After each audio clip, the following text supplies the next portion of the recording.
I'm live. I'm alive.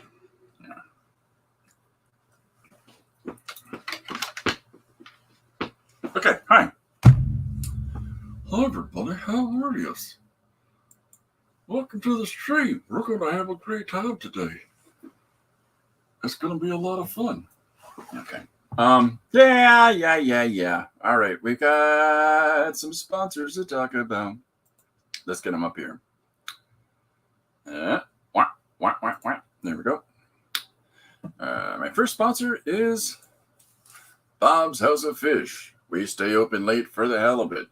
Located at 201 Dundas Street in beautiful downtown London, Bob's House of Fish is the place that you can go to reel in a real catch of a deal and have yourself a good old bite.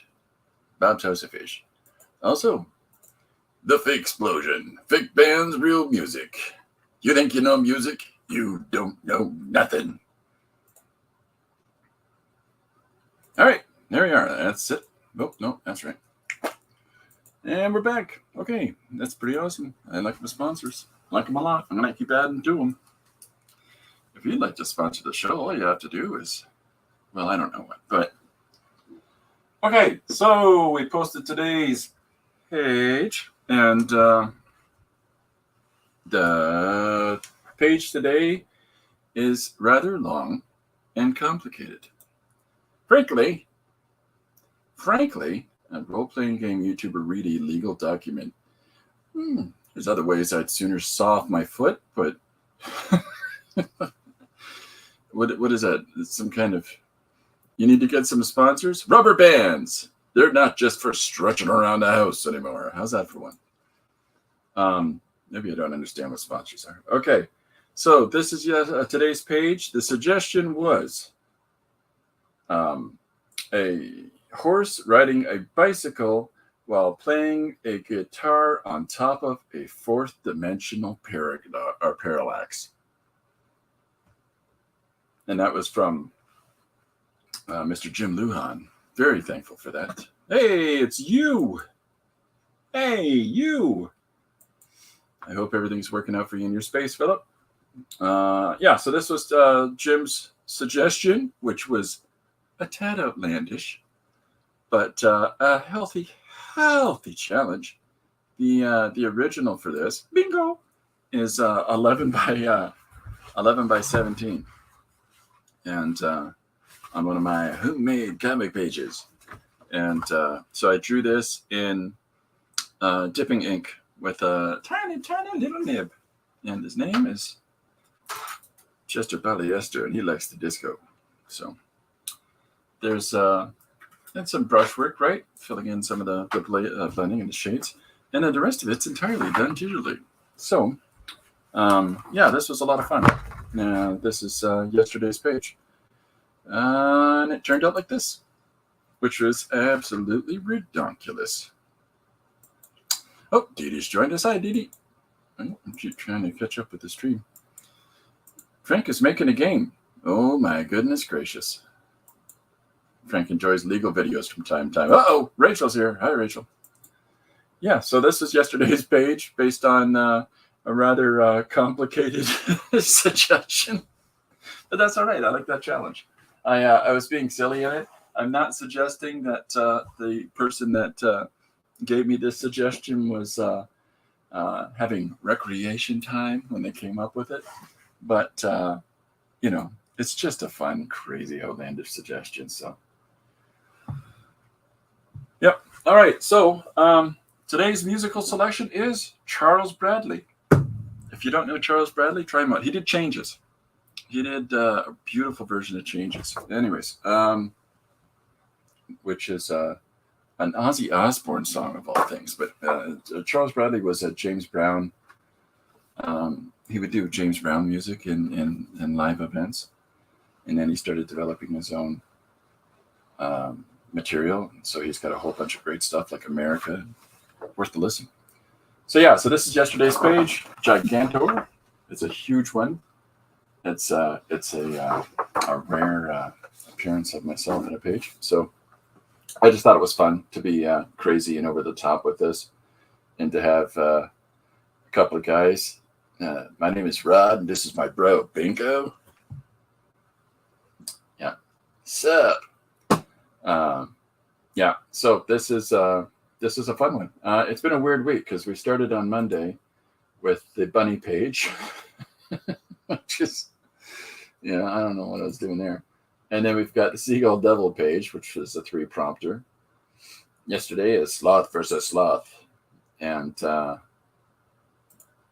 today is horse riding a bicycle. So it's been a week. Okay, so today I had said that I was going to work on what did I say? It was where's my book? Yeah, no, my book's not here. I don't know. I must have left it upstairs. Today is the Existential Spy Agency. Why is it? Because that's the only thing I can remember, and my book is on a different floor in my house. Existential Spy Agency. That's a T or a C? I think it's a C. Well, we got all three there. Uh-oh. Everybody, you heard him say it. You heard him say it. No pantsless conversation today, Paul. Okay, Existential Spy Agency is the suggestion for today. This is a fun one. So there's two choices. I can either draw it traditionally, or I can draw it digitally. Don't you just love big words? Yeah, I know. Everybody has to try to curtail their wall-pulling perambulations. They can help it. All right. So we've got, there's two choices. I can either do this digitally or traditionally. Either one I'm easy with. I'm easy like Sunday morning. But I'm going to have a lot of fun with doing some different stuff. I figured out a setting. Maybe I'll show you this. No, everybody's saying hi to Paul. Okay, so I've got I don't know if you can see on screen. So here's my brush. It's the soft round pressure size on the brushes list. Now I go up to the mode up above it, and I hit the dissolve function. I take it from normal to dissolve, and I'm going to learn a little bit about all these effects and keys in here as I go. I drop the opacity down to 50, and depending on the size, and I'll show you at a larger size, this is to me the most fantastic pencil brush I've ever seen. I was using Scott Circlin's pencil brush for a while, but in all honesty, I learned about this one. This is the one that Francis Manipul uses. And once I'd figured this out, the settings that he had talked about, to me, is it's a really, really strong pencil. Like, it's a really strong setting because as you go over and you get lightly, you get these nice tight lines. You go over heavy, you get these thick lines, but they all look like pencil crayon. I'm missing stuff. What am I missing here? Traditionally is a funny and subjective term. It's my tradition to work on digital. Is that a tradition, Frank? Traditionally, I guess so if you use it in that context, but there's my tradition is to work in any way, shape, or form. So, okay. Yeah, so this is the pencil setting. So it's the third setting in your pencils, and then it's go into the mode section and put it on dissolve, and then I drop the opacity down to half, at least half, if not less, right? So, yeah. Chip's also going to behave himself. Nobody was misbehaving yesterday. Jim, here's your page. This isn't a specific statement about you from your suggestion. It was just a fun way to sort of put in that some ideas are kind of kooky, and then of course some ideas are heavily drug fueled, which is why the surf bros that I've used to introduce the page with and the narrative with, and I got to comment on. So, but thank you very much for the suggestion, Jim. It was a lot of fun. I'm gonna star these behave myself statements. I don't know what starring actually does, but you know. Paul, you blew it. Anyways, yeah. No, my chats come up in my feed now, so that's gonna be there for all of time, Paul. Oh, for goodness sakes. Okay, here we go. So anyway, so I can do today's page either traditional, frankly, or I can do it digital. Either way, I'm easy like Sunday morning. I don't know. I could show you this this pencil digitally. So let's just do that. Why not? Let's switch it up. Let's switch it up. All right. Let me put down a new page. No. All right. So check my settings. So again, like I said, I'm on the third brush across. I'm at I've raised it up to about 40. I'm going to drop it back just a tad, 30. The mode is on dissolve, and my opacity is actually at 40.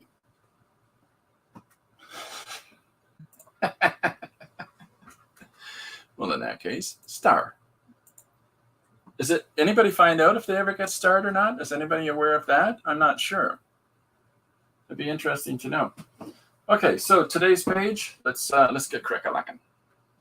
Is come on, there we go. Today's page is Existential Spy Agency. All right, so that's our suggestion for today. I've got I'm going to draw in brown, and the reason that I'm going to drop down I'm dropping to 20. So the reason I'm going to draw in a brown is because I want to. I'm going to take my goofy gob off the camera here. I don't think anybody needs to see me. Something to leave you with. Yeah. All right, so so let's go back to this layer. So it's like I said, if you want to try this pencil on your digital setting, it's a soft round brush, right? And then you go into the whatever mode you're on and dissolve that brush, and then put your opacity down to half. And let me know how that works out for you and whatever. Primarily this is Photoshop, but if it works for other things, that's great too. Yeah, and I've written on multiple layers at this point. Boink, boink, same layer, goodbye. Okay, so today's page. So Existential Spy Agency. I've not really got an awful lot of thoughts on this. What I do know is that I want to do a female protagonist today. That's my thinky think. And I don't want to be, I'm not going to be sort of locked in on, approaching it in a sense that, how do I mean this? I'm not going to be locked up in the idea that you have to have, the spy scenario, the police station questionnaire thing. I want to have somebody having that sort of existential moment, an existential dilemma in their life, which we all do. Some people called, midlife crisis, I think is another way of expressing it. Is how you doing? How are you, Mike? Welcome aboard. Nobody knows who you are. No one is notified when they're starred. I was under the impression it was like a bullet point. You can refer back to that anytime you want. Well, I have had numerous bullet points. So, okay, so yeah, so that's where we're going to come at things today. So we're going to sit down and introduce our female protagonist, and then go from there, right? And if anybody has any thoughts towards existential crisis of their own, or want to express anything, please feel free to do so. Because who knows, that could be some fun in the sun. I'm going to raise the size up a little bit. You know what? Maybe not that little bit. Let's drop it back a tiny bit because, okay, that went the other way.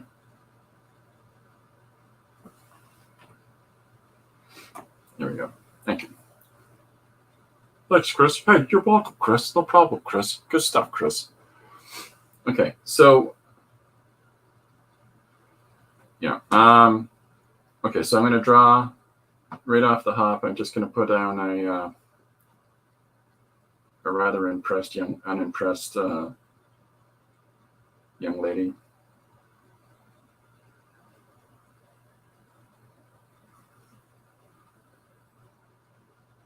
I was watching a video this morning when I was working in the studio here. I was trying to get together this project that I've been working on. Existential. It's just egg, C, stencil. There you go, Rachel.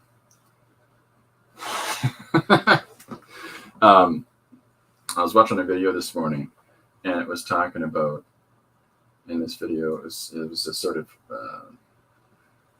identifying the idea of the contemporary existential culture that we live in today, and how everybody seems to have this disconnect with self because they're so overly connected in the world. And I found it really interesting and a little bit heady. It kind of makes you overthink stuff, you know? I don't know about other people. I've missed out on my existential midlife crisis. I think I skipped it. I didn't get into anything. Random question from Luan. He likes to throw those curves. Favorite decade for movies? Favorite decade for movies, folks. What do you got there? Anybody got responses to that one? Because I don't have one. I like all the teen movies in Hollywood. Yeah. 26th century film. Well, you missed the secret to life, the universe, and everything in it, Philip. Question of the day. Random oddball. Question. Sorry, Jim. Favorite movie, or favorite decade for films? We're all very smart, dumb guys. All right. And gals. So we got one vote for the 80s. Definitely the 80s. Somebody's was big into Chris Columbus films, maybe. Too much Breakfast Club. Did you ever walk across the field? Let me ask you this, 80s fan. Did you ever walk across the field and suddenly go, as you were walking across it? Did it take on a different way for you to listen to David Bowie? Because of the Breakfast Club? Not to say that there aren't good ones in the 80s. I'm just teasing.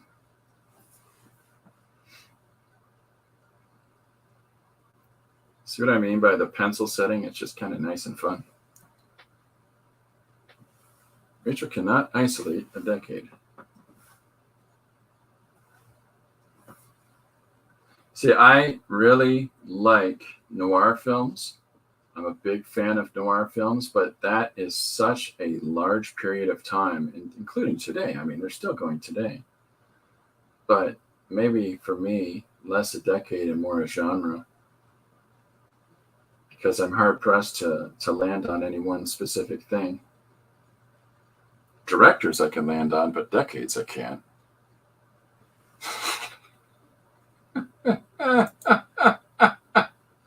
Where we're going, we don't need roads.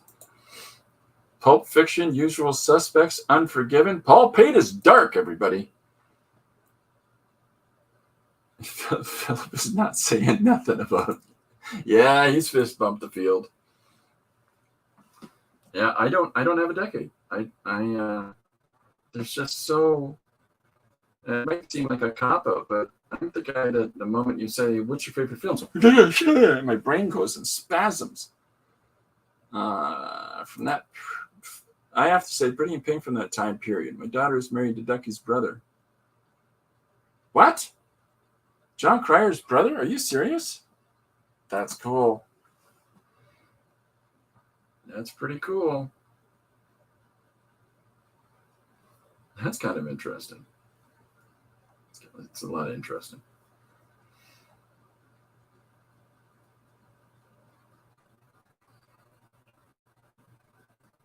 There's the guy whose career should have been bigger.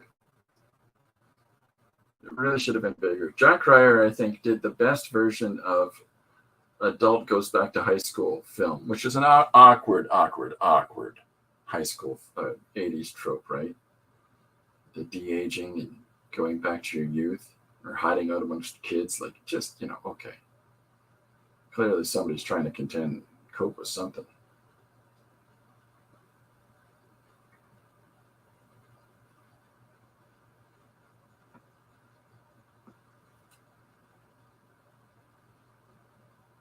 But yeah, he did a really good one.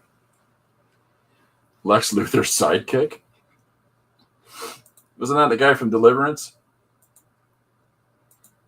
We had Homer parents that watched a lot of classics cinema. Nice. Yeah, I've got tons of black and white stuff here. And what I'm really excited right now is that I'm watching Jeunet and Caro's Delicatessen. I got that from the library because that's so hard to find to buy.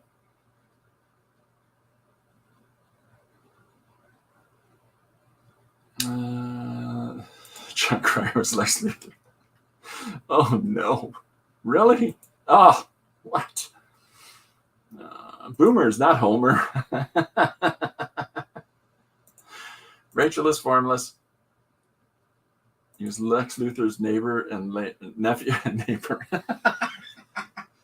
Don't do drugs, kids. Nephew, and later became Lex Luthor. Nobody said the 70s. See, 70s is what I lean towards, but I still can't say it. I can't really lock into it. There's so many great things that came out in the 70s, but at the same time, it's a neck and neck thing with a lot of 60s projects too for me, because I'm a big Hitchcock. I'm a big Hitchcock fan, and that his prime point was probably 60s. So, but there's so many amazing films in the 70s, and things that you wish your friends knew about, like 3 Days of the Condor. There's just, I don't know. There's a lot of great films, but I was not. It's gonna hurt somebody's feelings. I'm not a Tarantino fan. I'm not. Everybody has their likes and dislikes, and it's not that I dislike the guy. It does nothing for me. Reservoir Dogs was a good film. The original Chinese one was also very good. There's a lot of emulation in his films, and that's fine. There's nothing wrong with that. Everybody learns from somebody else, but I personally think the guy's a jerk, so comes off as a real jerk.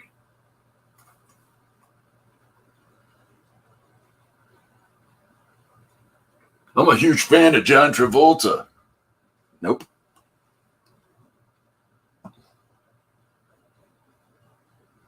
Paul thinks the 2020s are going to be known for streaming TV shows. Yeah, probably. Streaming in general, I would think.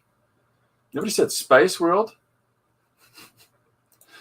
Back to the Future is a perfect movie. Subscribe. Bye. If you're unsubscribing over that, I can't help you. Didi went to see Back to the Future 3. Whoops, I'm sorry. Where am I? I'm trying to keep up. Didi went to see Back to the Future 3 times the first week it opened. Professor was such a good screen character. Christopher Lloyd, genius.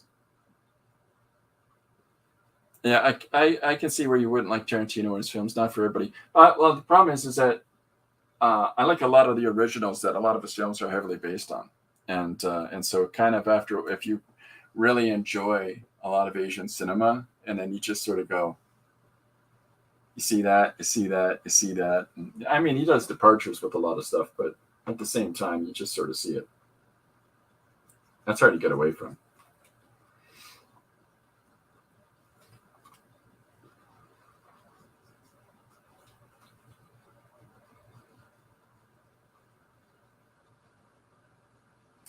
So my thought here for this page is to have her say that inside she's screaming.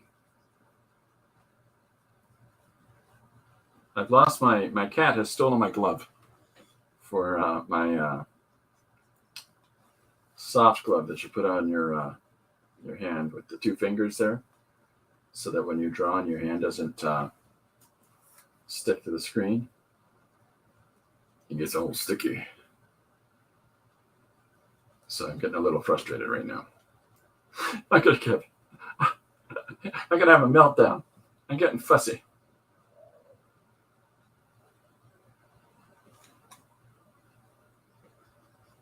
So my idea for this first panel is to draw this young lady and to have her say, inside, I'm screaming.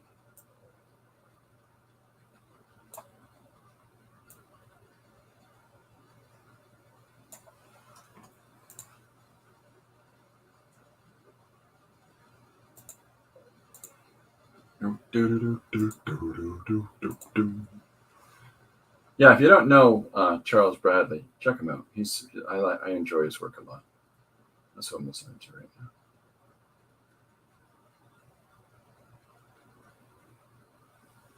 What am I missing? I'm missing a whole bunch of stuff. Paul Pate saw Raiders of the Lost Ark a lot in the Raiders of the Lost Ark a lot in the theater. Original James Bond movies. Jim's favorite Clint Eastwood movies: The Good, The Frank, and The Frankly. Oh man, what? What am I missing? There you go. Are you related to that Ian Fleming? Rear Window. That's my absolute favorite Hitchcock. That's my absolute favorite Hitchcock is Rear Window. It's that's got to be the best one. It really does.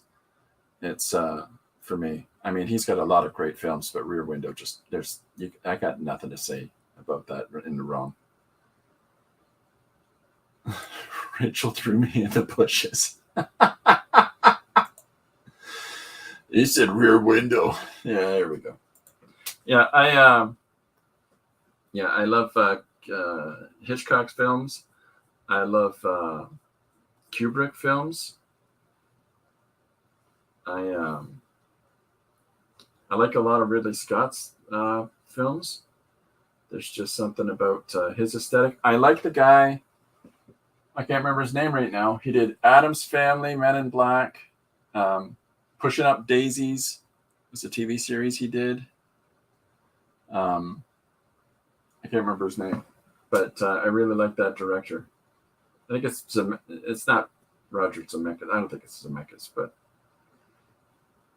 it's just one of those things where certain directors have a voice. A big Terry Gilliam fan. I tend to like. I'm thinking of Western directors because most people know Western directors, or North American. You know what I mean.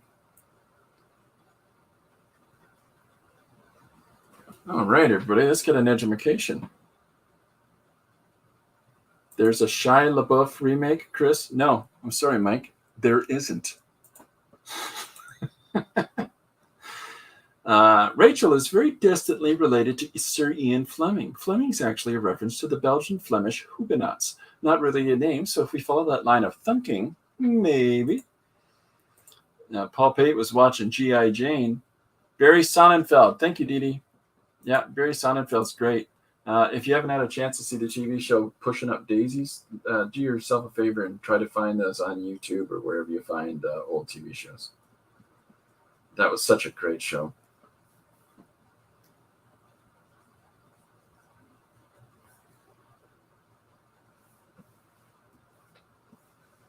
Yeah, just like that guy's vibe. Quirky. I would say he's quirky.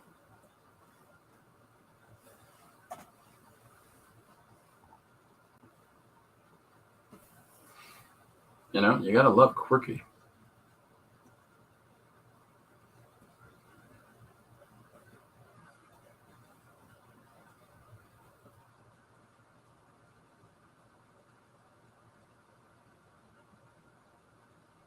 All right, so I'm giving her a crazy Oktoberfest hair. I don't know why.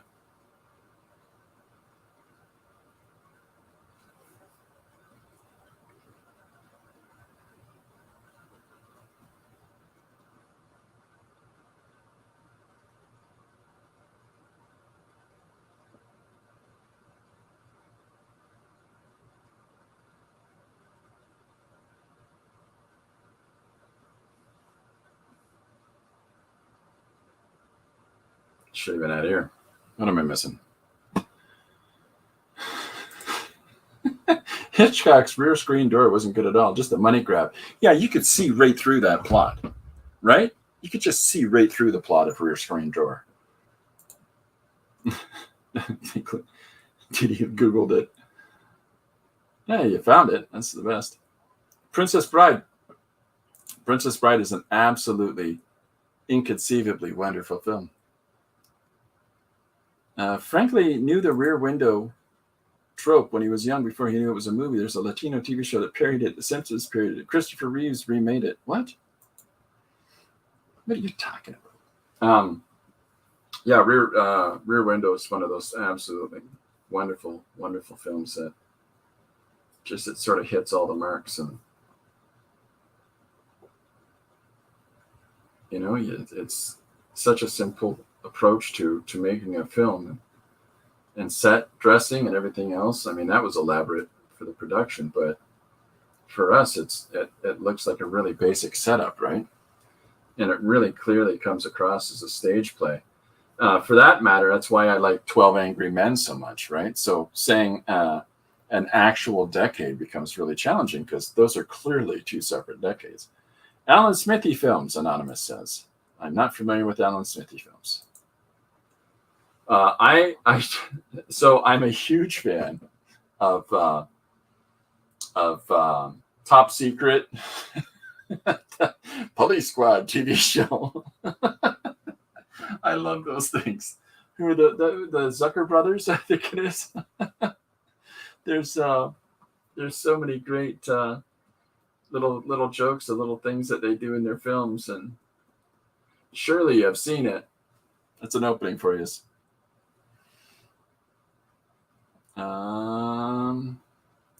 Philip says it's funny that everyone left their drapes wide open. Yeah, but they do and they don't. They open and close them, right? Like there's people that you see the routine patterns of people's opening and closing of drapes at different times. It's kind of neat that way. Top Secret is great. It's the one of the best moments in film is when they're about to get chased by the Germans, and so he sends her down the path on a bicycle. He says, "Go, I'll catch up to you." And then he scares away all the bikes like they're horses. He chases after her. Oh my gosh, it was so good. Paul, you like The Wiz? Really? With the Michael Jackson Wizard of Oz one with the wheelies? There you go, frankly. That's great. Is that right? I didn't know that. I think we can all agree that Vanilla Ice's Cool as Ice was a cinematic breakthrough, not only in character, but in substance of dialogue and plot. I think we all agree on that one.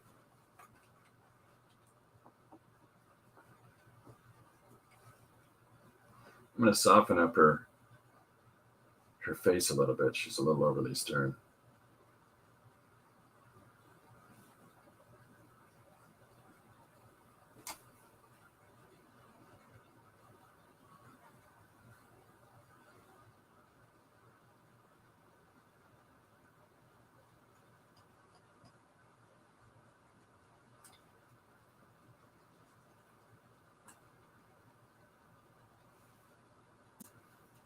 What am I missing? MJ and Diana Ross. Favorite World War II movie is Where Eagles Dare and Guns of Navarone, the original. Nice. My favorite World War II movie is Kelly's Heroes, which is a substantially different film. And then it's Saving Private Ryan. I can't stand the Longest Day. I just really, when the more and more accounts we hear from what people went through on the beaches at Omaha and everything else, and when you see John Wayne stand on the beach with his foot on a rock and go, "Come on, fellas, let's get those Germans." Oh my gosh. No wonder people were mad at them. Kelly's Heroes hits all the marks, man. All the marks. I still go, whenever we try to do plans with the kids and the kids say anything negative about, hey, let's go do this or let's get this for dinner. Anybody disagrees with me about anything, I go, hey, cool it with them negative waves, baby. That's a Kelly's Heroes reference. Can anybody tell me who said that? It's just going to be beautiful, man. Beautiful.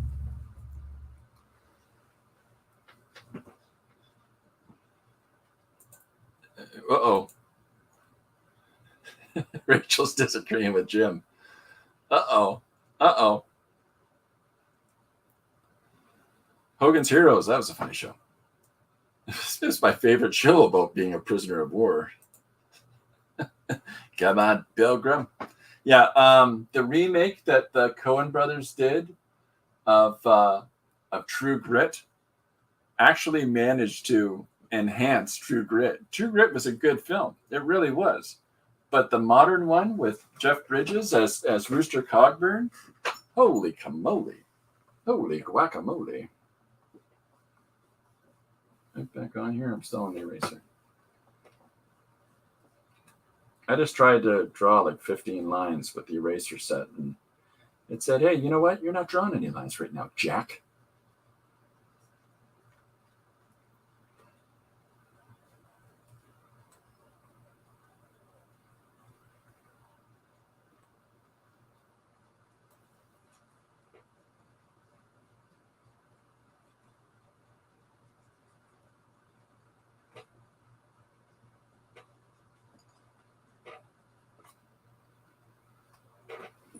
No, I missed it. Great Escape was good. Yeah.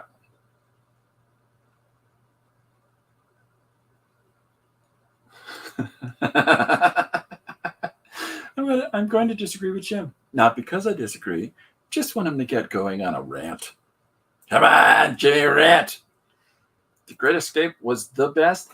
The best, Edie. The best. I don't know. I think that one got away from you. I know that I'm the only one in this chat that sincerely likes Sgt. Pepper's 1970s remake with the Bee Gees and Peter Frampton. I'm sorry, it's true. I'm sorry you're wrong. I'm all about Peter Frampton. There's few men in this world that can make me Stephen McQueen. He makes a mess out of those. Makes a mess out of that whole tunnel. Makes a mess out of that. Actually, is a really good film. You're right, but it's a toss-up between Great Escape and Bullet for him for best films. Stop adding letters. True Grit, the actress from that, is now in the Hawkeye show. Is that right? The original or the sequel? Bee Gees, better than the Beatles. Prove me wrong.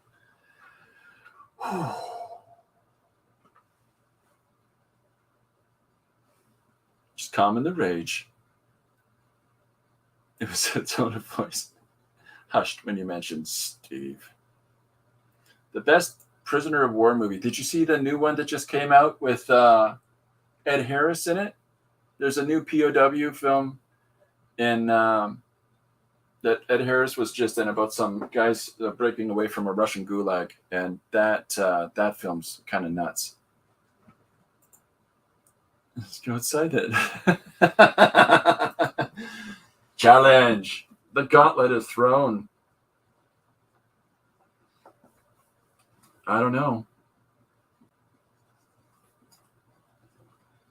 Depending on where you live, that's hard to do.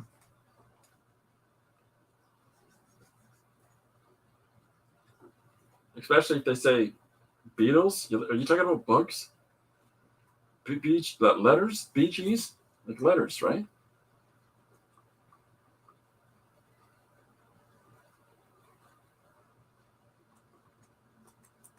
So here's the $1 million question: is what? See, I give the Bavarian haircut, but I didn't give the Bavarian outfit.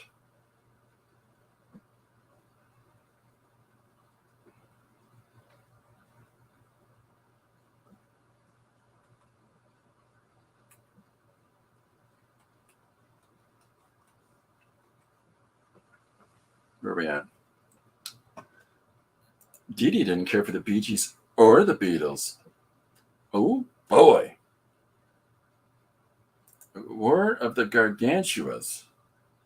Philip, you win on that one. Anybody? War of the Gargantuas? Is that like a Godzilla film? Is that much respect to the bros? Gibbs, though. The brothers Gibb. I'm all about Andy. The other one's psych. Just because you get punched in the face doesn't mean I'm wrong. Was it called the Gulag Experiment? I don't know. I don't remember the title, Rose. I'm not good with titles at all. What was Dee Dee's a heavy metal gal? She went to all the rock and roll shows in the 70s, remember? Rachel liked them for 10 minutes. I'm clearly goofy. That's why you can clearly tell I like the Beatles. Because there's, Bang Bang, Maxwell Silverham. Come on. Of course, that's right. My mom was a Bee Gees fan. I was a Monkees fan. Get out. Just get out of here. Yeah, Monkees were fun. The greatest genius of the Beatles was their ad man. That's true. They wouldn't have been who they were without him. Dee Dee's a huge Norwegian black metal fan. Sometimes she growl sings on her stream. I've heard it. It's true. Japanese monster film, not Godzilla, but made by the same people. This is the War of the Gargantuas, I think it was called. Hard Day's Night is Magic. Oh my goodness, frankly. Oh no, that's Mike. It's even Mike. Oh my gosh. Beatles movies are fun. They're fun and silly, but I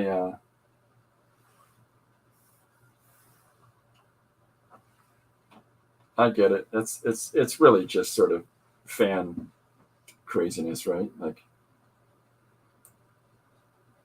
Ringo Starr is a pretty good,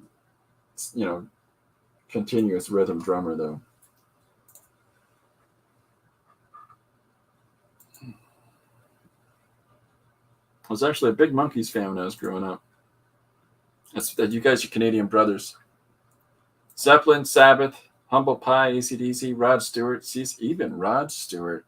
That's because all the girls want his body and think he's sexy. Just have to tell him so. CCR, Creedence. Nice. Yeah, I'm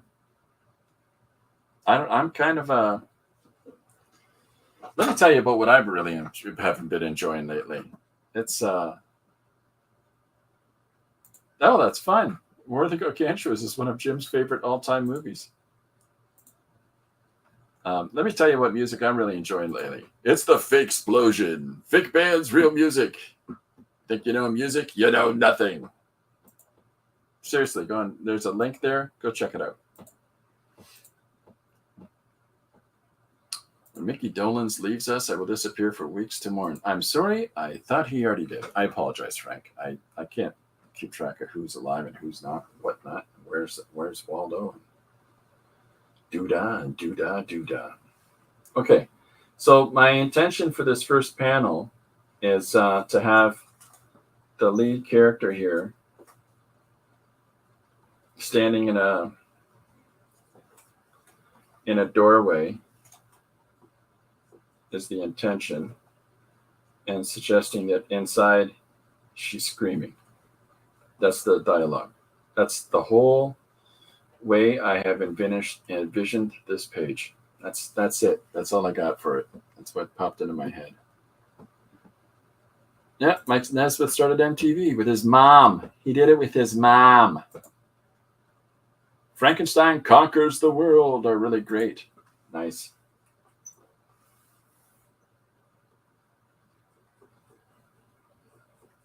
I really enjoy the Universal films a lot.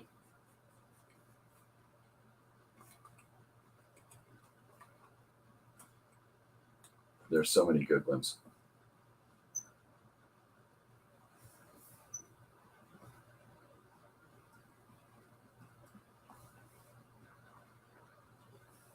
I think that my problem that I had with Universal Films is that you're hard pressed. Whoops. I'll do that. You're hard pressed to find a lot of prominent female characters that are, they're so many of them are just relegated to being supporting characters, right? And that kind of annoys me because, there's so many strong portrayals in the Universal Monster franchise, like so many just really strong and rounded out characters, and yet all the call is towards specifically the male monsters, and all the female ones are like seductresses and things like that. And there's the ones that are really truly cool, like the old gypsy woman and werewolf and things like that. They're never looked at enough like that. So where are we at? Peter Tork, Davy Jones, and Mike Nesmith are the ones that passed away. Mickey's still here. There you go. Beatles are the Beatles of music, and the Michael Jordan of music. There we go. Favorite concert of the world's actually Toho. Grows giant, fights a monster. Oh, you got history for sure. Just didn't love their music. Yeah. It's funny, the aesthetic that we all have, the aesthetic that we all choose about what we listen to is like my wife is a big fan of Foreigner, and honestly, I couldn't tell you much Foreigner before my wife and I got together. And now I realize, I knew a lot of Foreigner songs. She also didn't know that she knew any April Wine songs. That is sacrilege. Because they like to rock. They like to rock.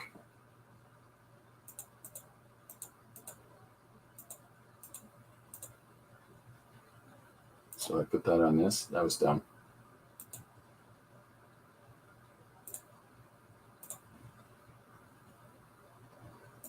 Yeah, I don't know. I'm hard pressed. I like art house rock. I like punk music. I like I like a little bit of everything. Got my favorite classical music performers. I'm a complicated guy.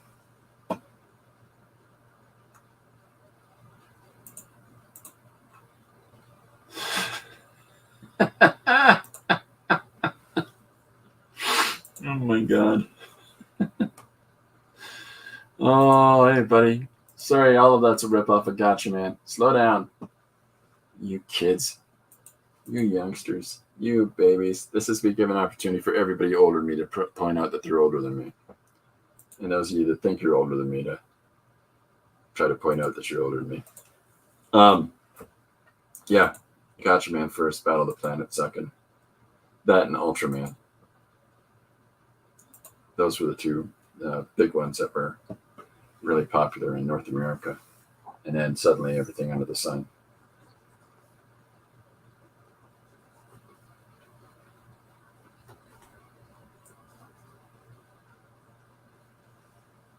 Okay, so there's the first panel, and I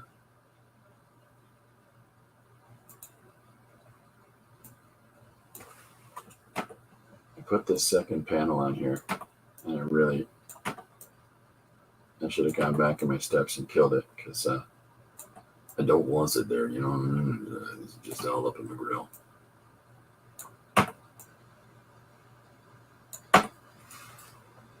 All right. So there she is in the first panel. That's my notes. On the page. I'm going through changes. Jim solely into American bands like Led Zeppelin. Yeah, and the Yardbirds, right, Jim? Yeah. Mike likes everything but cake keepers.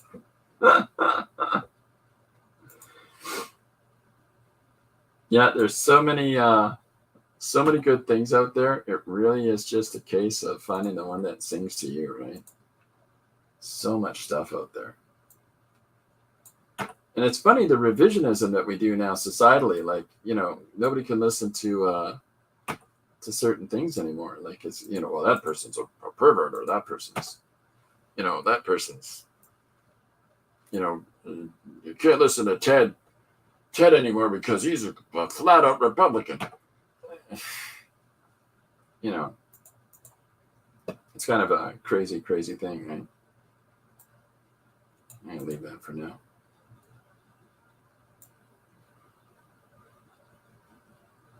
All right, so this is my plan for this page, is to draw things in this manner, where I've got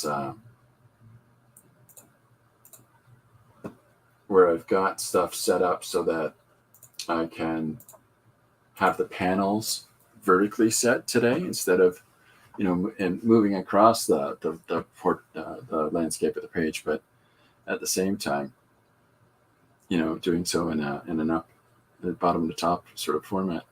Hi, Jane. We're all arguing about music.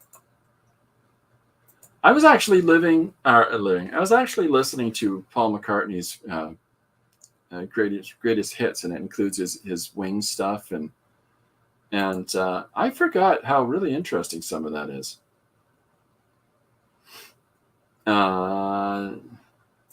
Jane's kicking in. She's gonna start throwing out some hardcore musical selections. It's a Jane's Addiction reference, folks. Menudo, hey, hungry for which I stay hungry. Yeah.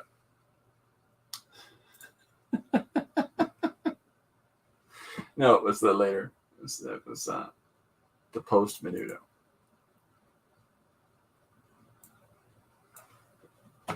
I remember Menudo. There was a thing in the 1980s. My little brother used to listen to these albums called Mini Pops, and it's about 4 years my junior. It came out in the early 80s, and he just aggravated the life right out of me, because it was all the hit songs on the radio, but sung by little kids. Ridiculous stuff. What is a Mall of Kintyre? You can get some ointment for it, the last I heard, Uh-oh, Gary's here. Everybody clean it up. I identify as a conspiracy theorist. My two pronouns are told you so. Oh my gosh. Hi, Gary. All right, so that's my plan. Is the first page is there? My first panel is to be the lead character saying that inside she's screaming, and so with that in mind, the next so the whole idea. Let me write it at the top before I forget.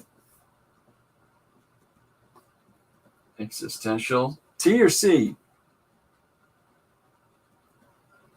Show I or CIAL. Spy agency. What's beeping? And why? Okay. I don't know. Gary's favorite band is Air Supply.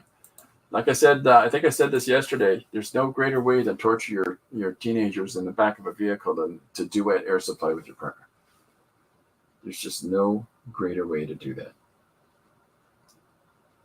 You will give them scars to last. They'll last. The kind of scars that the therapist just can't get out of them.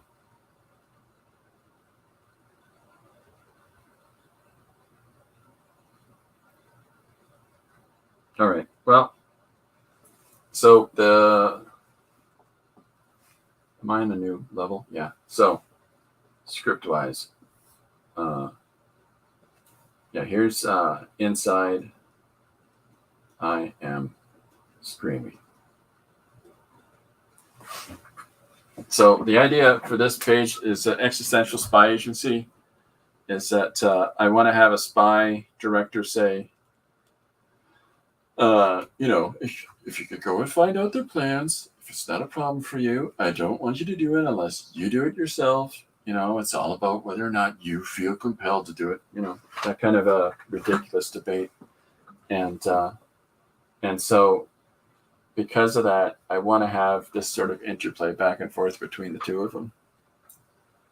Rolling Stones live must have been phenomenal. Nice. Jane, what? Man, oh man. That must have been awesome. Yeah, that would have been a fun show, especially if the Harley Davidsons were doing security. You like what I said there, the Harley Davidsons?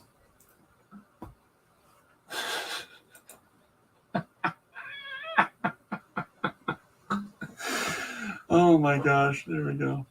I'm the same way. Yeah, I'm the exact same way. That's why I only listen to Madonna. All right, so there's the idea.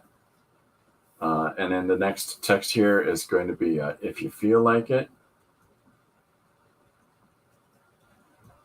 And then, so the whole thing is that he's going to just perambulate. He's going to go on and on and on in circular conversation about, I wouldn't want to be a bother type thing. And it just, I want to play with the idea that, the existentialism of it all is that spies are trying to convince each other to just give up the files. So it's a silly page. It's a silly suggestion. You got to do what you got to do. Mick kept moving all night, like jittering around. I like singers that move around a lot. I like that. That's why I like, I'm not going to say it. I'm not going to say Joe Cocker. But I am. All right. Yeah, so the punchline for this page is, oh my God, give me your files. And then, of course, you're fine. Here's mine. Just stupidness. But so I'm just trying to think about.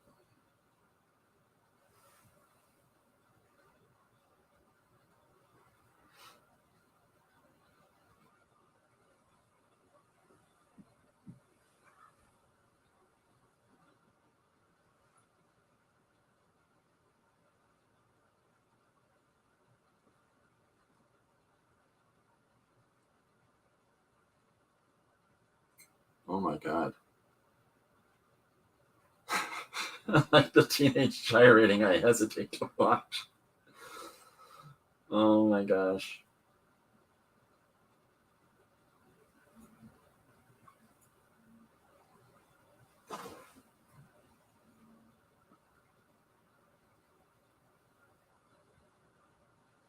All right, I'm going to change the angle of this and I'm liking it.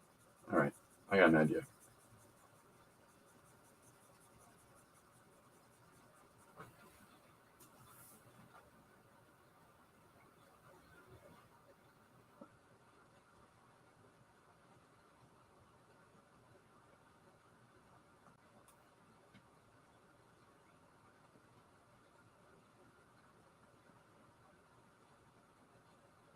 I might reverse this character, the first character that I drew, because I think it's important that when you're drawing pages where people are conversing that they face each other, they each have their own direction.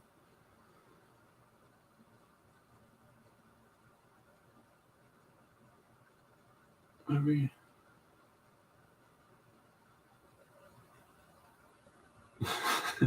Rachel wants Jim to name all the drug-free bands. But Mad Englishmen and Dogs? What? What are you? It's Mad Dogs in English. Come on now. What are you?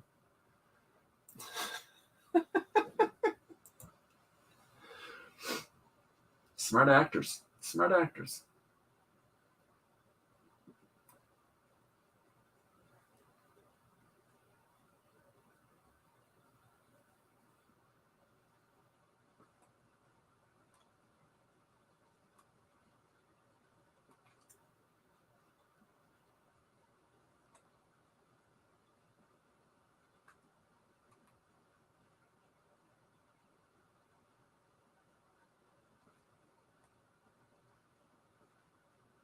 So the problem I have sometimes with drawing with the camera on is that I make the faces of the people that I draw, right? You know,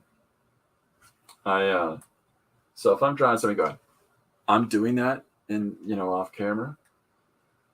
I mean, the face that I made when I drew this character right here was ridiculous. Just ridiculous.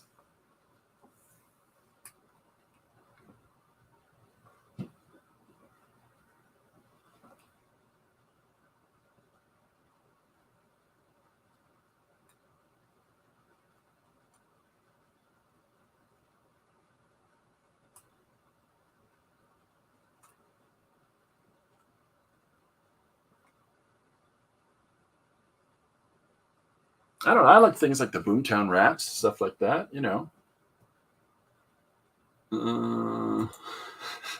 Joe Cocker. That was such an opening for all of you. I blew it. Just on songs, I like Prince.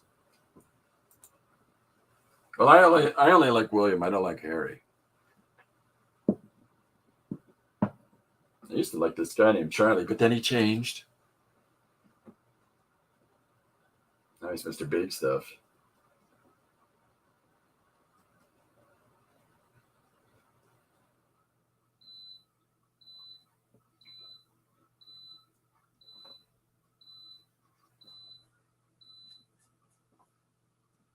The Prince is interesting because he changes his sound numerous times. And he has numerous backup bands that he uses over the years. But his best was, of course, the Revolution. I mean, that band was that was phenomenal. So because there was a uniqueness to them, as opposed to the Power Love generation, everybody else that followed them. That they were Prince's bands, as opposed to the Revolution was, the really strong type band that Prince worked with, right? As opposed to being, hired musicians to fill the role. Prince is gone too soon. Yeah. You know who else died too soon? Tiny Tim. Huh? That guy had a career ahead of him still.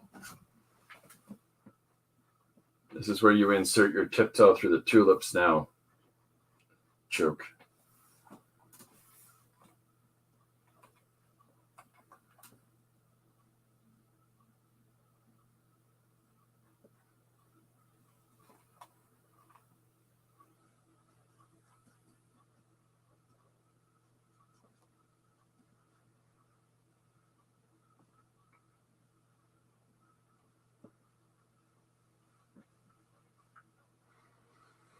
Bowie. Yeah, Bowie is a genius.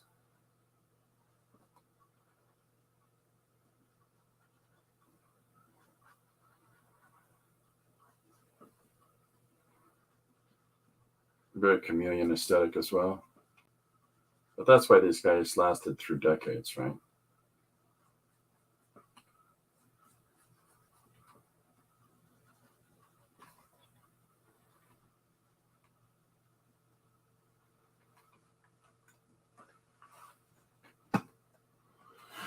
Oh.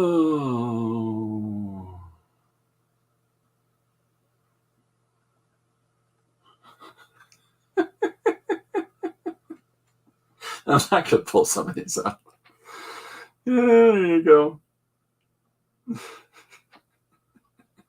You get the Tiny Tim reference? There you go.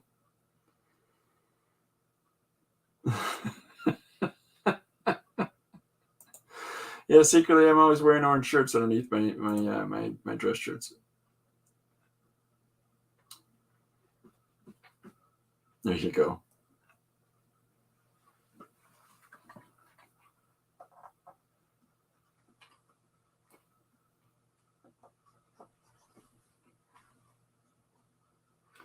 So I try to think about when I'm drawing.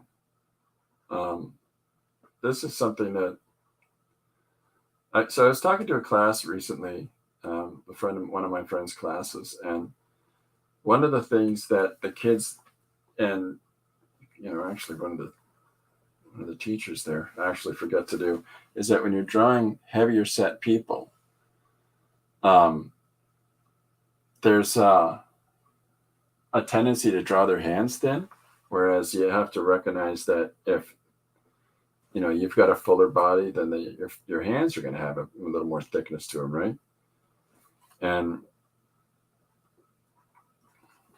it's just why when I look at because I used to be a bit bigger, and now now my hands feel like they're bone thin to me, right? Like even my wedding ring's on the wrong finger because of how much change I've had, but.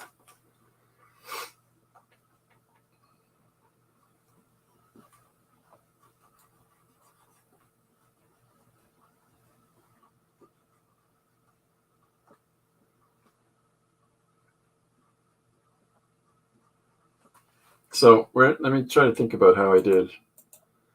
So this first panel that I did, I think that I'm going to have to start with the second panel and flip the second panel the other way around, because I need to have them facing each other, right? So he's going to have to be the one that he's turned around.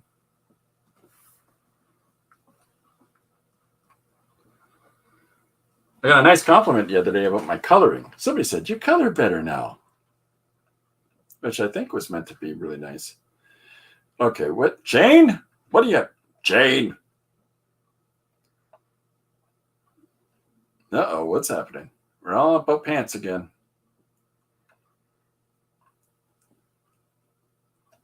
Look, Mike.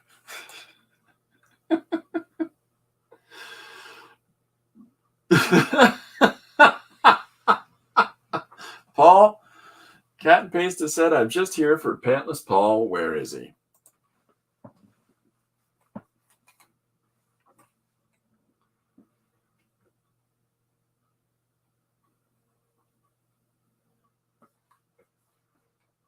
All right, let me think this through. So if I do another, which panel is this? Oh, that's his border. Okay, so I'll put this on this one, and then let's do the same width. So this is the fastest way I've ever found for drawing panels digitally, is I just put them down like this. I don't know if anybody's, and just put your box the size you want it, hit the stroke button, and it'll draw your lines for you. Just do it on a separate layer from whatever you're drawing on.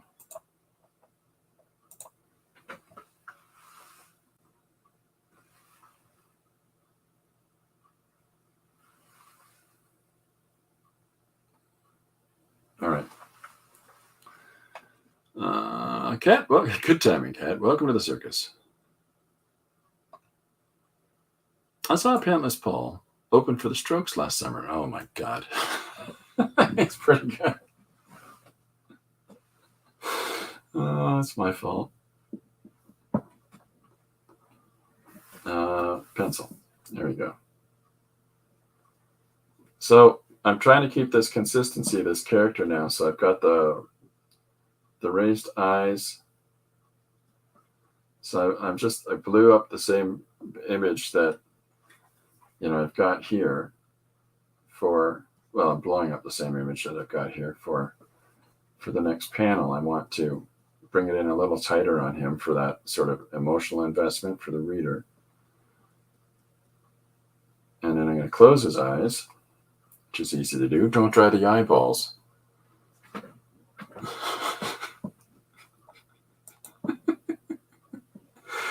I color better now. Somebody made Rachel cry.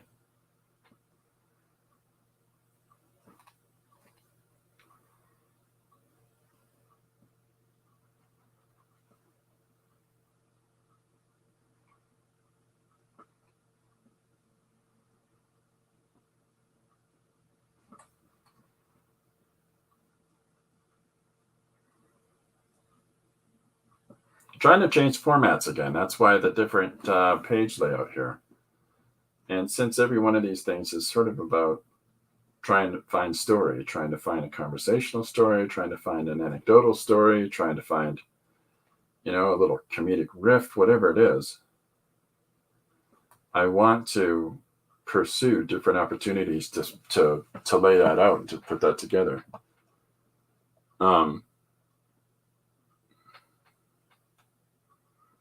What's a tip? What did I miss? It's how to make Rachel cry. What did I miss? Give me thumbs up. Oh, give me thumbs up. I'm gonna follow your artistic attributes. I color better now. They meant digitally. Like there's, in the sense that, like some of the pages that I've done, like seagulls, there's very little. Like the coloring that I put through the suit and stuff like that is, I think, is what they were referring to, and because I figured out, how to get this brush to work the way I want, and so because it handles like a pencil, it sort of has liberated me to feel a little bit off to the races. So, but yeah, it's a silly. You color better now. And it's well intended, but it's a funny thing to say.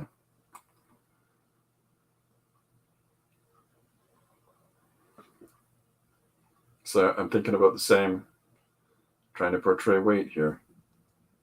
Mass.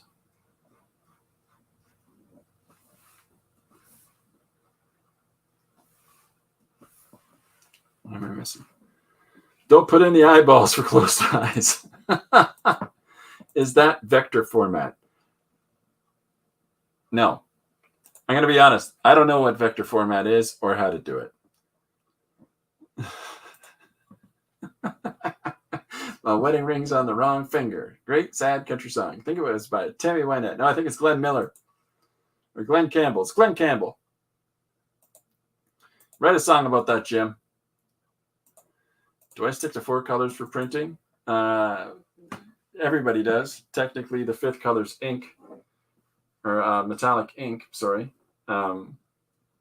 is what was always considered a 5th color. So, yeah, I do. In the same way as all colors are based on that.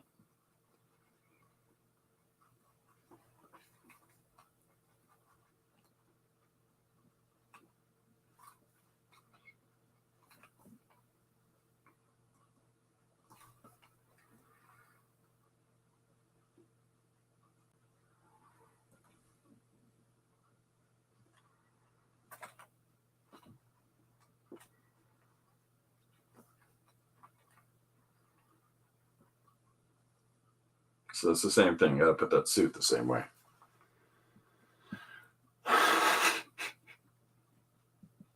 What is the vector format, Michael? If you mind, let me know what you're talking about, or if anybody else knows the vector format and can help my simple-mindedness. Because I don't understand how people do the vectoring. I've looked into it a little bit, but really nobody wants to give up their secrets. So it's kind of, I feel like it's stupid research for me. What I mean by stupid research is that I get so caught in the weeds when I'm trying to figure out what people are talking about that I give up really easily, because I'd rather just be doing something. Well, vectoring is when you take the thing and it blah blah blah blah. Like color holds. I'd hear Josh Kimball talk about color holds all the time, and I really didn't understand what color holds were. And then I was watching a video by an artist here in Ontario, and he ostensibly taught me color holds in 10 minutes, and it was like, oh my gosh, this is so nice.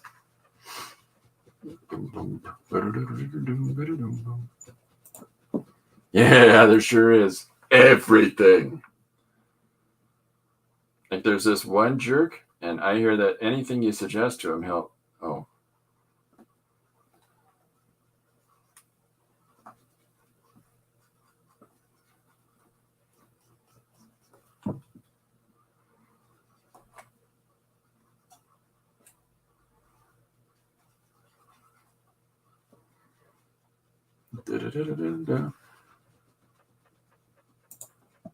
I recognize vector as a line in an image that needs to be embedded before it can print or become a permanent part of the image.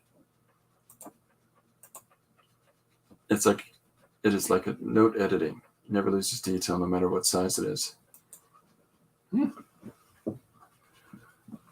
I'll draw on a pencil. I'm sorry, I got the vectoring. Vectoring.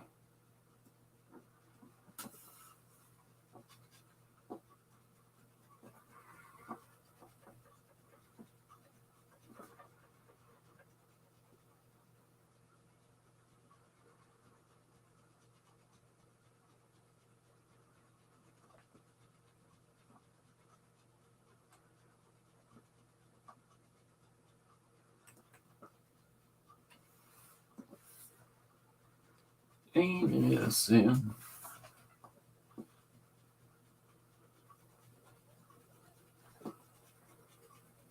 So I'm trying to find that weight, like the thickness in the fingers, to correspond to the mass and scale of the character.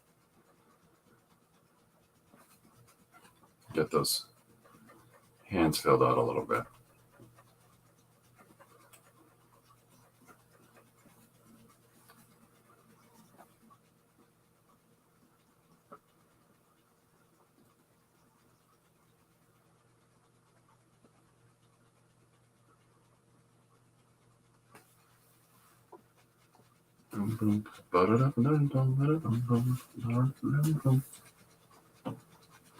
My pencil, yep. There we go. Adobe Illustrator. You need to wear pants while you're doing it.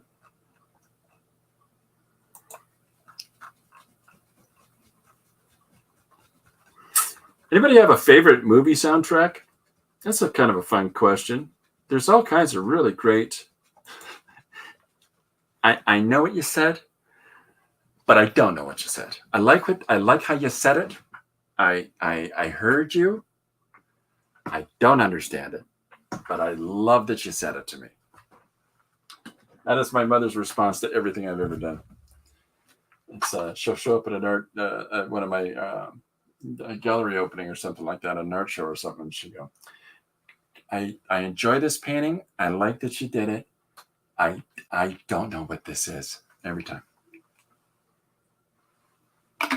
Or she'd tell like the gallery director or like a curator or something like that. My son does these. I have no idea what's going through his head. That's the way you get somebody to sell you up.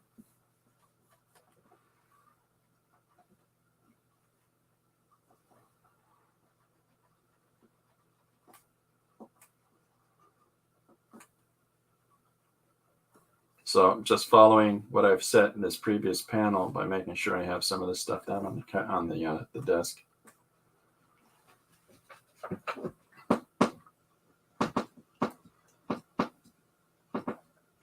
Anything John Williams? Oh yeah, like we listen to a station in the house here. We have it playing upstairs on the main floor. It's KUSC.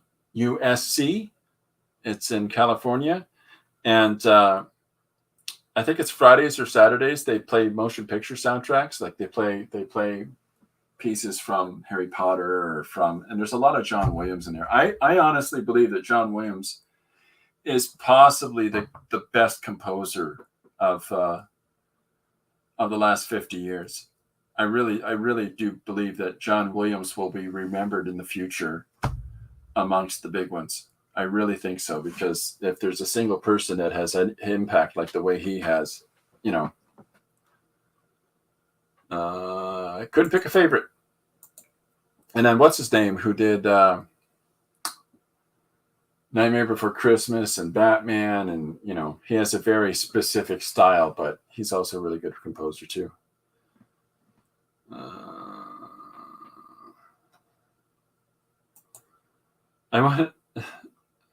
I always said I want to make a nice, just so I could typo movie. I want to make a movie just so I could have John Williams write a score for me. Easy, he doesn't cost much. You know who I'd get to score a movie for me? This fella called Jim Luhan. I mean, you could find his music on Volksplosion. fake explosion. I said full explosion. You blew it, Runciman. Danny Elfman. Thank you, Philip. Danny Elfman. Yeah, but the problem with Danny Elfman is that there's a limited quality to his work. Like it's sort of Danny Elfman. You get it every film you see. It's like, oh yeah, it's Danny Elfman. I love her already. She must have grown up with mine. I think that there's always at least a parent of a creative. Okay, here we go. Let's be terrible. Who's got their best parent of a creative story? My mother said to a director, this is I'm going to set the bar here. Okay. My mother said to a gallery curator, I have known that Christopher was going to be an artist since he was a baby. He destroyed the wallpaper beside his crib. Just destroyed it. Fill in the blanks. Yeah, she said that to a gallery curator. That's, thanks, Mom.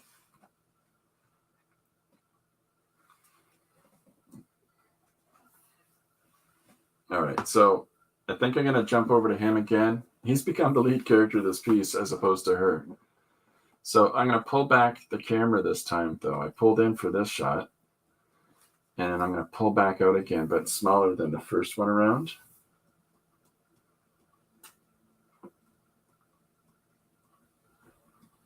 Okay. I like CMP's art critic comment yesterday. What was the CMP art critic comment?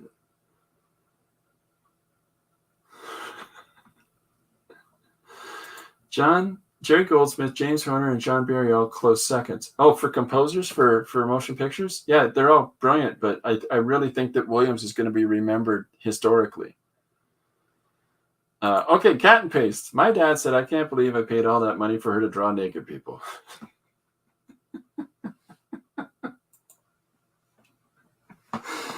Oh my gosh. My mother's response to the fact that I drew nudes in art class was, oh.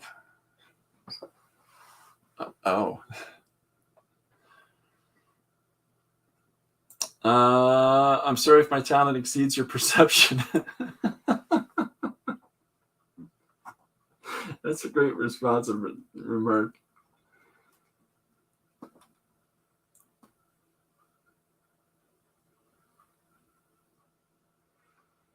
I had a friend, Brian, that walked up beside the person that was writing art criticism for the local cheap rag, like little insert newspaper that we had here in London.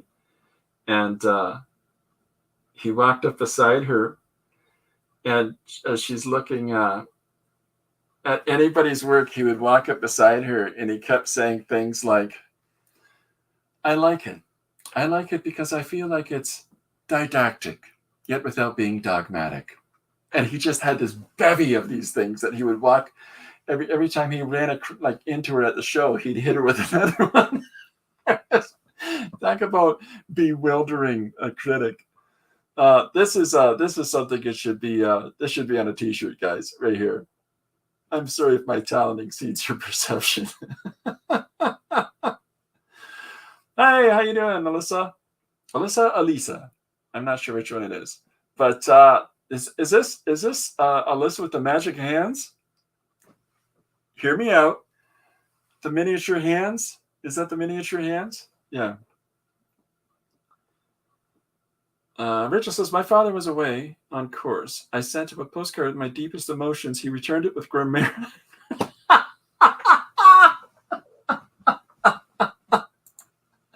Oh my goodness.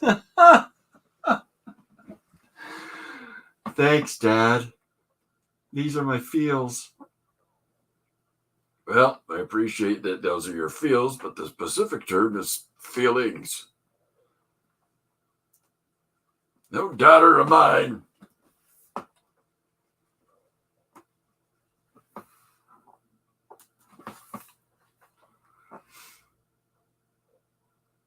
All right, I want to try to get him to look a little cheeky here. Cheeky.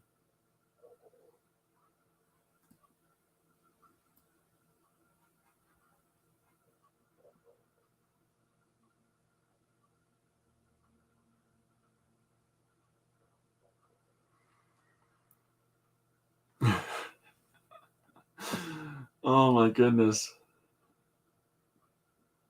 Yes, indeed. Yes, indeed. Anybody that doesn't know what we're referring to, please check out Dee Dee's stream from yesterday morning. She got something in the mail that just had pretty much the majority of people watching her stream rolling around on the floor. It was Wednesday. I think it was Wednesday. It was it's just phenomenal. I'd say big hand of applause for Alyssa, but I think we're going to go with a small one. And that makes sense in that context. But a lot of small hand of applause.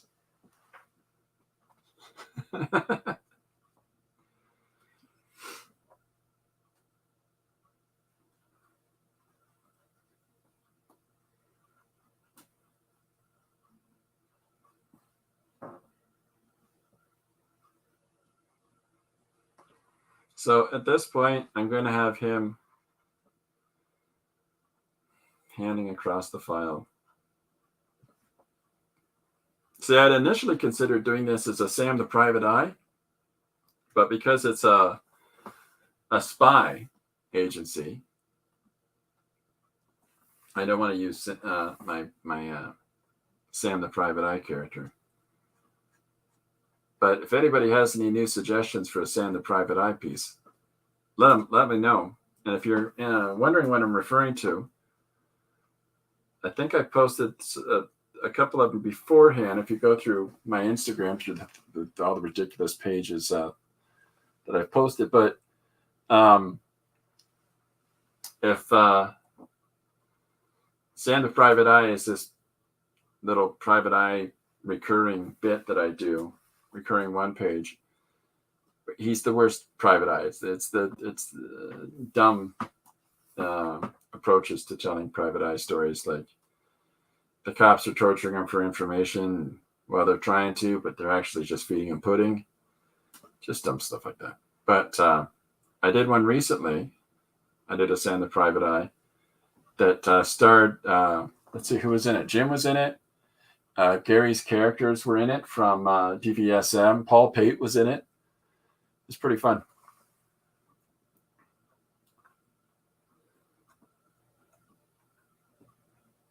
I thought my eyes were.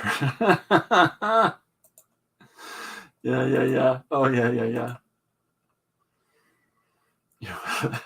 Those are brilliant. They really are. And the fact that there's changes of it's tiny miniature hands on long extenders, and the fact that it's the multiple outfits is what I think floored me.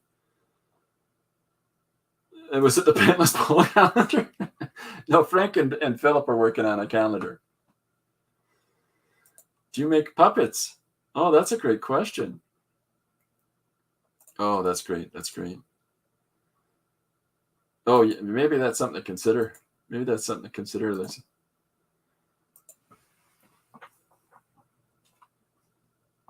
Okay, so I think that I don't like the hairline. I put a hairline in this one. I think that I like that the wispy nonsense up on top of his head and the glare. I like that better.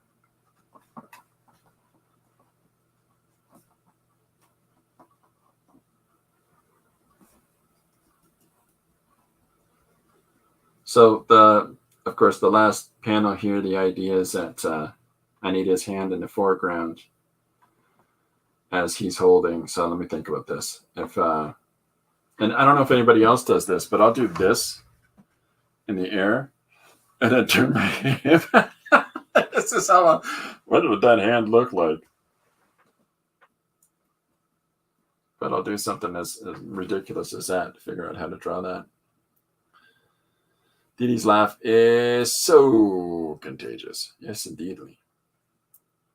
Yeah, the extra bracelets. There you go.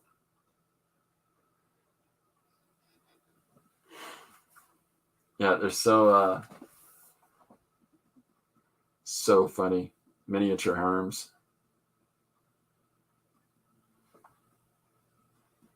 So I'm going to thicken up the hand a little bit.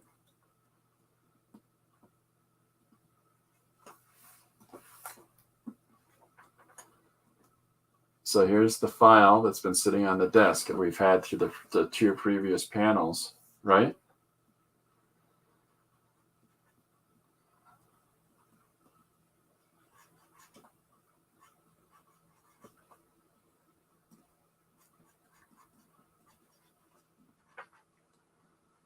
And I've got the paper sort of sticking out of it.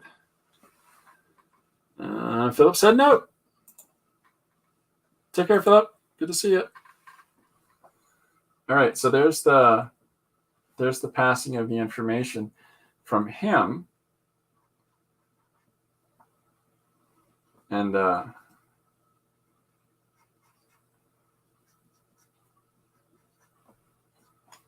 wider shot for him. I think I need to change the angle on this jacket in this earlier panel because I exaggerate a little more and more as I go. So a way that I can push this volume is by forcing it out more to the side.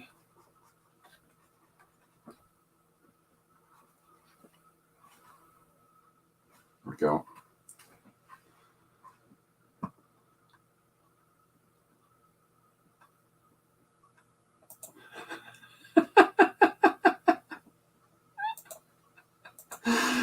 Oh my gosh.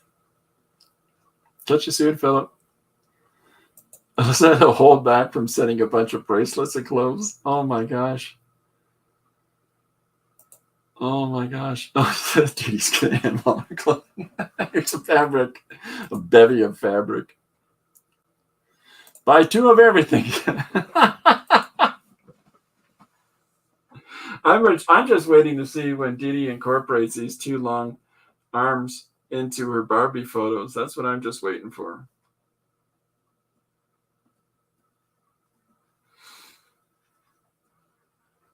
Okay, so here's our guy. We've got him in the context of the scene.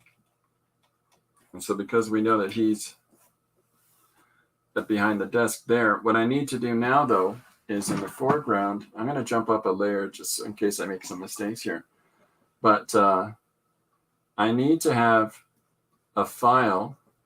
So I drew all this kind of pointlessly because now I need a file that's being passed by this person, right? And so, and this is the part where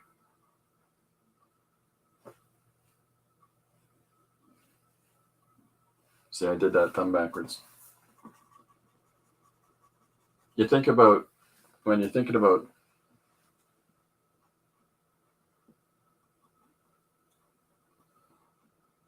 your hand and how your hand holds on to something.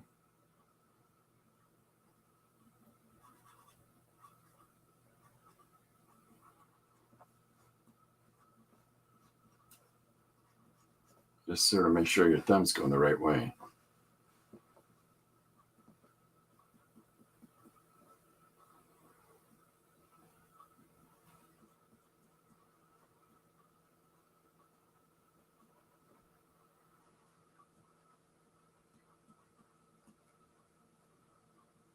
So now my question is I'm asking myself is, because I've drawn this the way I have, what I need to think about though is this places her contextually lower than him, right?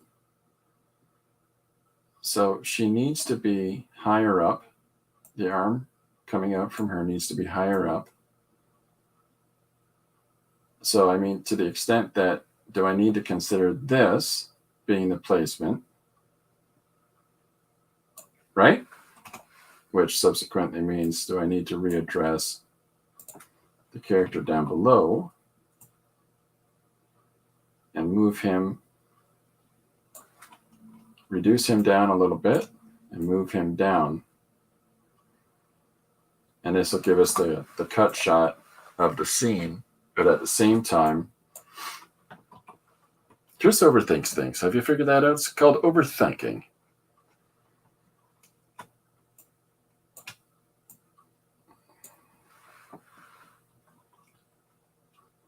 Overthinking. And it's, I've drawn 100 million poses and hands and stuff like that, but I still do this every time. Just the force of habit. Just all those little questions we ask ourselves at the end. Yeah, so I'm going to change Now the perspective on the desk. But by moving this around a little bit, it gives me the availability to do something a little bit more with the scene at hand.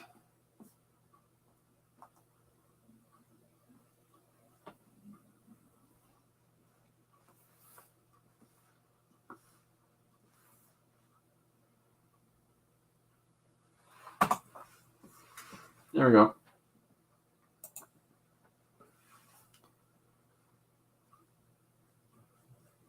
What's not going on? Oh, there's probably something open still. There we go. And erase that line. There we go. What am I missing? I'm missing stuff. It's amazing you do one of these. Oh, no, that's, hey, if you have a one-page comic suggestion, Alyssa, please feel free to forward it to me. You can either write it in the chat here, or you can write it in the comments for the video, or you can write it on any of the other social media that I have open. But anything counts. The last few days we've had, this was somebody that calls you on the phone that with ADHD that goes on about something, but it always ends in never mind, right? And then there's seagulls. This is 3 prompts from Dee Dee's bag of prompts. This is seagull, devil, and coral. Although Rachel's still looking for a picture of the coral in the image. This is sloth versus sloth, like spy versus spy. This is from Jim Luan. This is a horse riding a bicycle while playing a guitar on top of a 4th dimensional parallax. And then and then this one is the existential spy agency. I picture that none of the guys will throw down a man card. We can't throw down man cards. Dee Dee has to do it. Dee Dee sent me some hand drawing help on IG. Oh, okay, fun. Thanks, Dee. For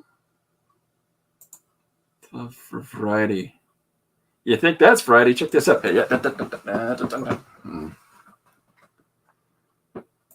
Dee Dee has always been very helpful with advice.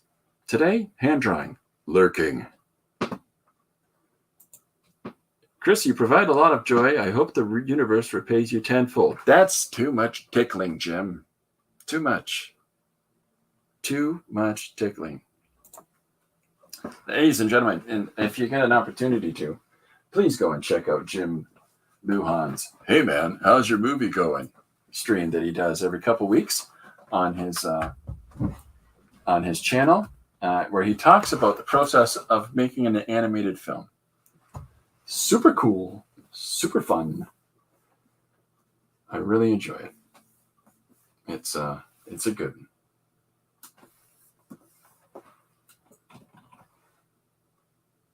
There we go.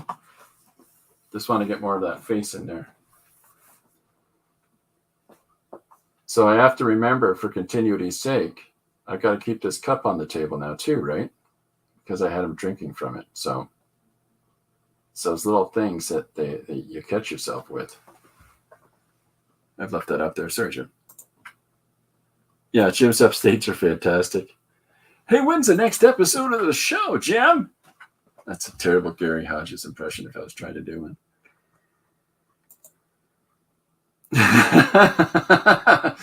Not looking for your coral. We'll still check his eagles in St. Catharines for coral. Oh, seagulls. So the other things to do in the scene now that I've panned the camera back to show more of him. And then, of course, because of the angle of direction that the eye follows down diagonally across the page down to here, which progresses your movement through the image. If you can do stuff like that. Now, when I place her, of course, she's going to have to be here in this context. And I think that one of those a physical resolve, where she's standing here like this, and in her hand, what I should really be doing right here is she's got a file, right? She's already holding onto her file. He's holding onto his, and they're basically just negotiating each other's free will to hand over files back to each other. Gary, when are you going to have your next stream as well? What time is it going to be? Saturday? And what time?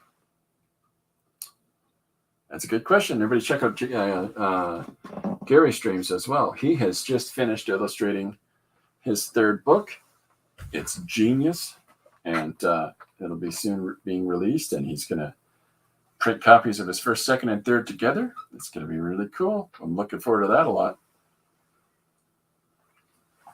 DVSM.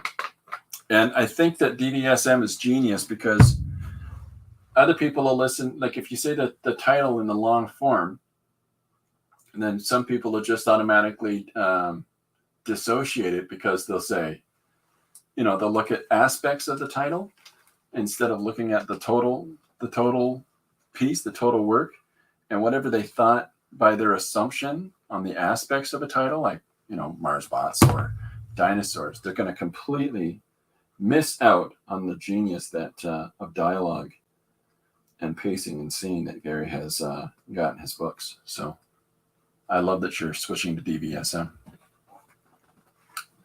Not to put you on the spot, Gary. Sorry about that, sir. Information about ordering a new book. Love that. That's exciting stuff. Does anybody got anything else that they're working on as well right now that we want to talk about and we can tell each other about so that people can come and see it? Please feel free to do that in the chat. And if you're watching this and there's stuff that you want to inform people about, feel free to put that in the comments after the video has aired out. If anybody's watching this in Magic La La Land 15 years from now after the fall of mankind. Somehow computer's working. Jim plans to stream at exactly the same time as Gary. So I just watched my stream. The real answer is, I don't know when the next one is. Next 2 weeks. Thank you, Christopher. Thank you again for giving the third book a read-through. You were supposed to tell people. Yeah, I feel really fortunate to be able to have taken a look at that. It's really good. Really good. Really, yeah. DVSM. 1979. Anybody here remember 1979? I don't remember some of the things that happened in those books. Yeah, so by putting the file in her hand, back to this just for a sec, sorry. Because I'm putting the file in this hand, and this hand is attached to this arm, right? So when she stands here with her hand on her hip, the file will be right here. So we still keep it in the shot. Mm-hmm. Uh-huh. Yep.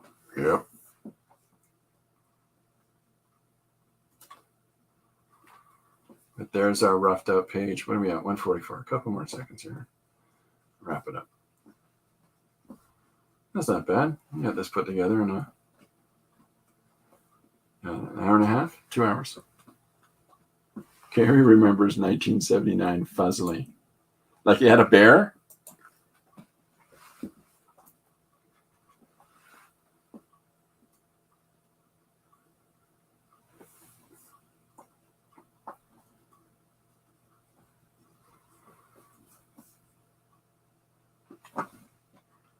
Jane's off. Take care, Jane. Rachel says, congratulations on your completion, Gary. That's fantastic. It's fantastic, the support that everybody gives each other. So I'm going to take some of these marks out that I've been throwing around here like hot fire. What layer have I got the text on? Apparently the same layer I'm drawing on. Okay, that's all fine. This is a rough.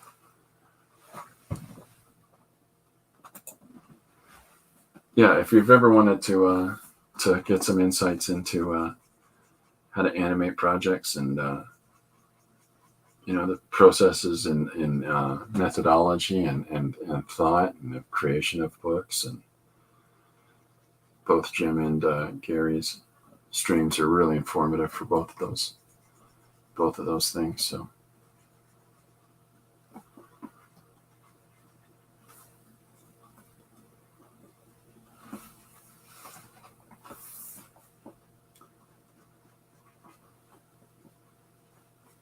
And then wanted her other hand to be here.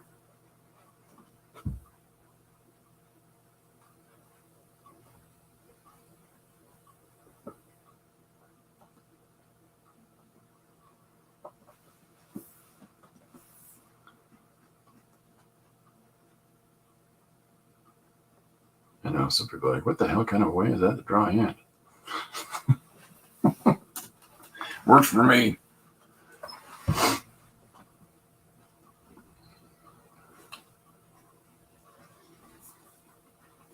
All right, so there's the whole principal situation. There's our characters. There's everything laid out. This hand needs to be larger and lower.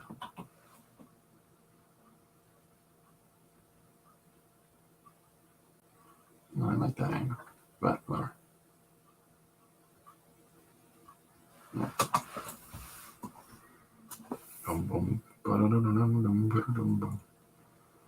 More foreshortening in the arm. And there's your top.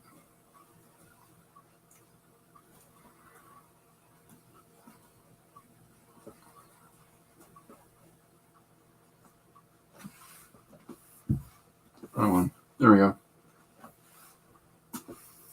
Boink, boink. It's an unofficial Princess Leia look. Why not? Make it interesting, right?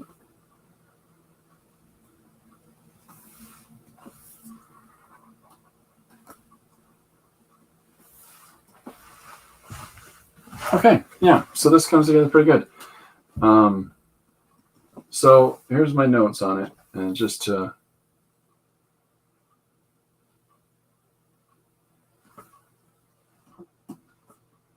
so the whole point is that inside she's screaming because the whole conversation I'm about to put through on the page through the text is going to be basically that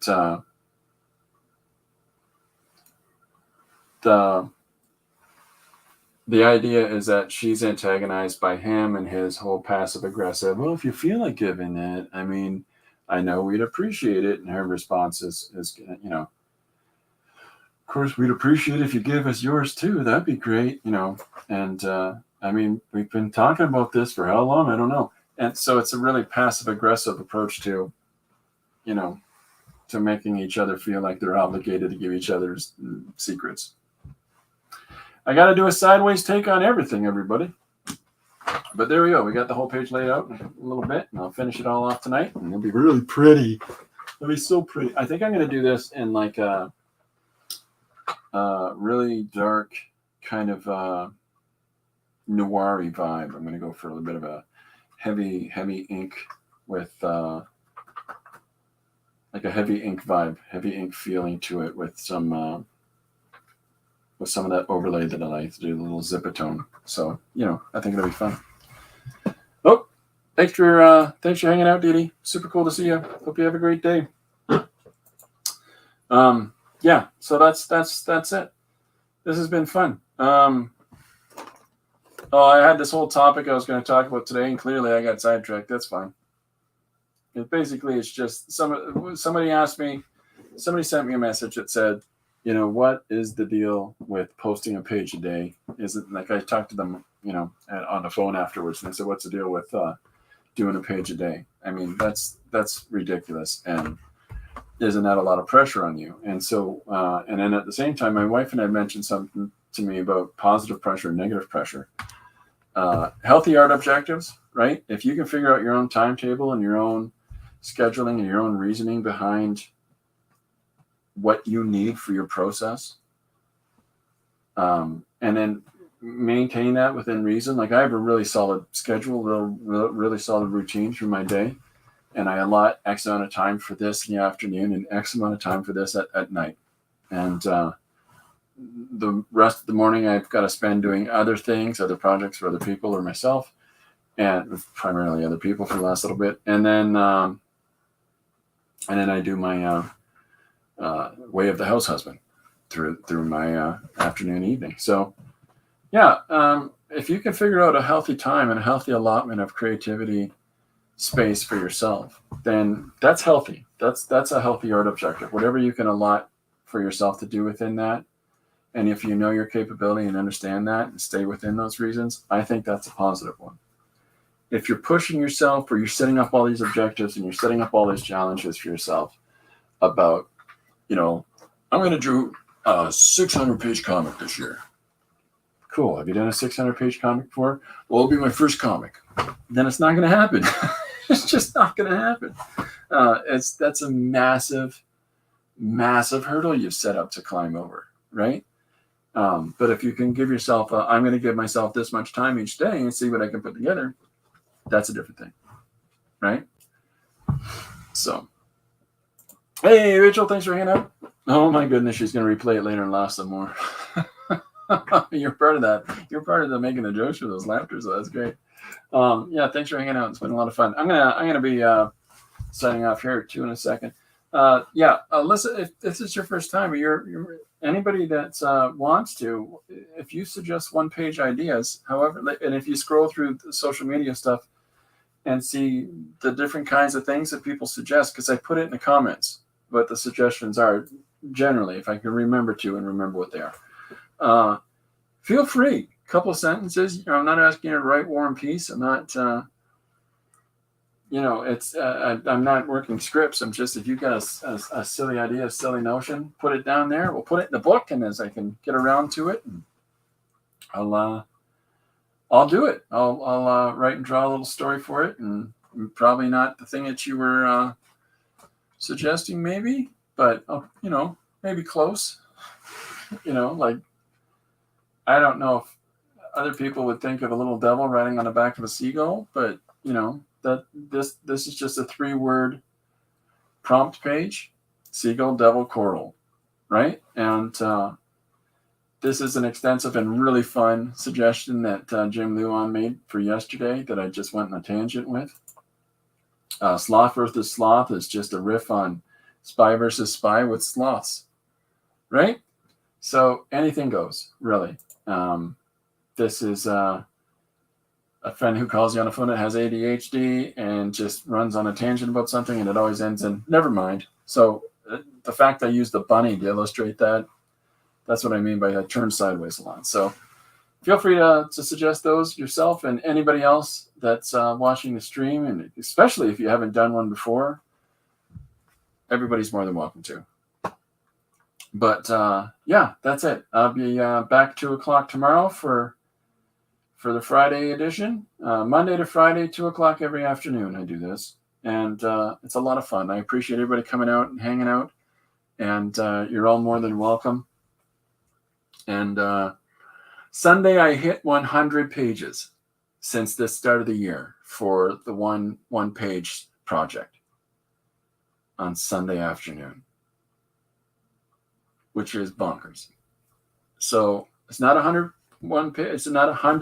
one-page comics, because there's 10 extra pages from a 2-page here, 2-page there, a 4-page, a 6-page, right? They all add up. So yeah, and it'll be the 90th. This will be the 88th page. Tomorrow will be 89. Saturday is 90. And the 90th one-page comic is actually the 100th page. So, yeah, I think we're gonna put this together and get this all gathered up as a book or something. I don't know. We'll see. But in the meantime, and if anybody, Gary, hey, if you want to reciprocate looking at your thing, it would help me out to help pick out some of these pages for my thing. But in the meantime, everybody have fun. I hope you're all working on cool things. I'd love to see them. It's I love art. I'd love to see what other people are doing. Feel free to share that with me. If you want, I can even put it up here and show other people for you. But in the interim, keep creating, have fun, and I'll be back tomorrow too. Bye for now, gang. Thanks for hanging out.